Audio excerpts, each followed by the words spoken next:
Brain stroke అసలు ఎంతమంది వింటున్నారు ఈ మధ్య? చాలామంది వింటున్నారు కదా.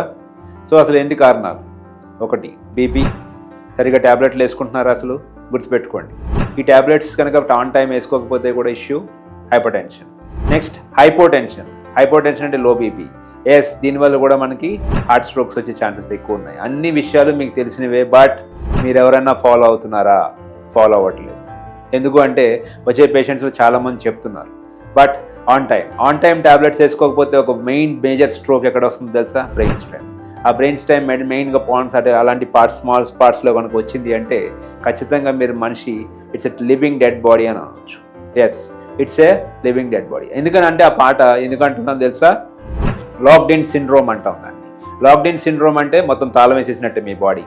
So be careful, right? On time medication ఖచ్చితంగా వాడాల్సిందే, ప్రాపర్ ఎక్సర్సైజ్ చేయాల్సిందే. ఎక్సర్సైజ్ చేయలేదు అంటే సఫర్ అయ్యేది మీరు, మీ ఫ్యామిలీ. గుర్తుపెట్టుకోండి. ఏదో టర్మ్ ఇన్సూరెన్స్ తీసేసుకున్నాను, మెడికల్ ఇన్సూరెన్స్ తీసేసుకున్నాను, తీసుకోండి, మంచిదే కాదన్న, బట్ మీ ఆరోగ్యం మీరు కేర్ తీసుకోకపోతే you are going to suffer a lot. Take care. All the best.